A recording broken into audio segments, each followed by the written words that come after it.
લક્ષ્ય ન્યૂઝ, એક નજર, એક લક્ષ્ય. ગાંધીનગર જિલ્લાના કલોલ તાલુકાના રાછરડા ગામે ગ્રામ પંચાયત અને વન વિભાગના સંયુક્ત ઉપક્રમે એક પેડ માં કે નામ અભિયાન અંતર્ગત વિશાળ વૃક્ષારોપણ કાર્યક્રમનું આયોજન કરવામાં આવ્યું હતું. પર્યાવરણ સંરક્ષણ, જળવાયુ પરિવર્તન સામે લડત અને હરિયાળું ગુજરાત નિર્માણના ઉદ્દેશ સાથે યોજાયેલા કાર્યક્રમમાં 11,000થી વધુ વૃક્ષોનું સામૂહિક વાવેતર કરવામાં આવ્યું હતું. દેશના વડાપ્રધાન શ્રી નરેન્દ્રભાઈ મોદી અને કેન્દ્રીય ગૃહ તથા સહકાર મંત્રી અમિતભાઈ શાહના માર્ગદર્શન હેઠળ ચાલી રહેલા એક પેડ માં કે નામ અભિયાનને ગ્રામ્ય સ્તરે વધુ ગતિ આપવા માટે આ કાર્યક્રમનું આયોજન કરવામાં આવ્યું હતું. રાછરડા ગામના શમશાન ગૃહ તેમજ ઇન્ડસ કોલેજ સામે આવેલા વિસ્તારમાં વિવિધ જાતિના છાયાદાર ફળાઉ અને પર્યાવરણને અનુકૂળ વૃક્ષોનું વાવેતર કરવામાં આવ્યું હતું. આ અભિયાનનો લાભ માત્ર રાછરડા ગ્રામ પૂરતો મર્યાદિત ન રહી સાથે જિલ્લા પંચાયત બેઠક હેઠળના વિવિધ વિસ્તારો સુધી વિસ્તૃત કરવામાં આવ્યો હતો.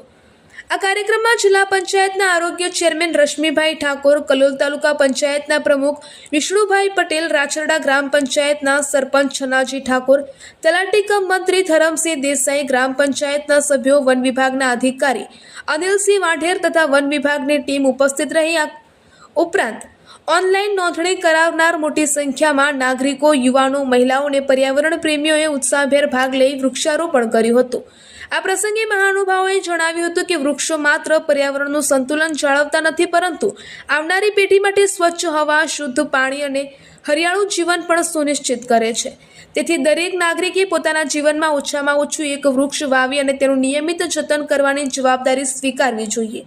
વક્તાશ્રીઓએ વધુમાં જણાવ્યું હતું કે સરકાર દ્વારા ચલાવવામાં આવી રહેલા હરિયાળા ગુજરાતના સંકલ્પને સફળ બનાવવા માટે જનભાગીદારી અત્યંત જરૂરી છે. વૃક્ષોનું વાવેતર કરવું જેટલું મહત્વનું છે, એટલું જ તેનું જતન અને સંરક્ષણ પણ જરૂરી છે. આવા કાર્યક્રમો સમાજમાં પર્યાવરણ પ્રત્યે જાગૃતિ ફેલાવવા તેમજ કુદરતના સંરક્ષણ માટે પ્રેરણાદાયી બની રહ્યા છે. આ કાર્યક્રમના અંતે ઉપસ્થિત તમામ મહાનુભાવો અને નાગરિકોએ વધુમાં વધુ વૃક્ષો વાવવા, તેનું જતન કરવા અને પર્યાવરણ બચાવવાના સંકલ્પ સાથે હરિયાળા ગુજરાતના નિર્માણમાં પોતાનો સક્રિય ફાળો આપવાની પ્રતિબદ્ધતા વ્યક્ત કરી હતી. રિપોર્ટર સંજય નાયક.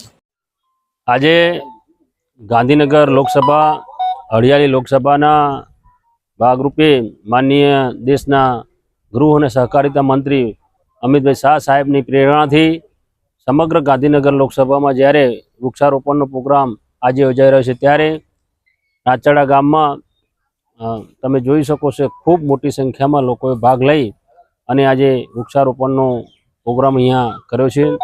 આજના આ વૃક્ષારોપણથી માનનીય અમિતભાઈ શાહ સાહેબ અને માનનીય આપણા દેશના વડાપ્રધાન નરેન્દ્ર મોદી સાહેબ એક પેડ માં કે નામના જે વર્ષોથી પ્રોગ્રામ ચાલતો આવ્યો હતો, એ જ કાર્યક્રમમાં અમિતભાઈ શાહ સાહેબે એમના લોકસભાના મતક્ષેત્રમાં 1 કરોડથી વધારે વૃક્ષો વાવી અને આજે વિશ્વ વિક્રમની સર્જ્યો છે. ત્યારે આવનારી લોકસભા હરિયાળી લોકસભા બને, એનાથી તમે જોઈ શકો છો કે આજે વરસાદ અનિયમિત બન્યો છે અને પર્યાવરણમાં જે ફેરફારો નોંધાયા છે, એ ફેરફારોમાં આ જે વૃક્ષારોપણનો કાર્યક્રમ થયો છે, એમાં આવનારી પેઢી શુદ્ધ હવા મળી રહે એના માટે આ કાર્યક્રમ કરવામાં આવ્યો હતો.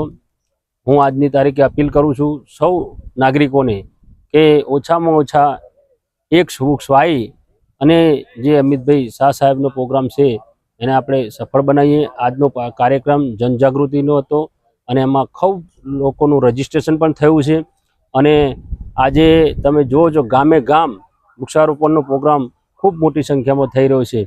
અમારે કલોલ તાલુકામાં 17 લાખથી વધારે જે વૃક્ષો વાવવાનો આજે ટાર્ગેટ હતો, આજે અમે એને પરિપૂર્ણ કરીએ છીએ.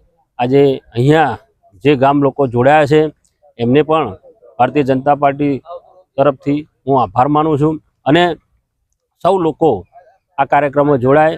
આજે પંચાયતનો પણ સવિશેષ જે આયોજન કર્યું છે એમનો પણ આજે અમે આભાર માનીએ છીએ અને હું લોકોને અપીલ કરું છું કે વૃક્ષારોપણનો કાર્યક્રમ જેટલો પણ વધારે થાય એની જાગૃતિ ફેલાવે અને ખૂબ મોટી સંખ્યામાં વૃક્ષો વવાય એવી આજની તબક્કે અપીલ કરું છું.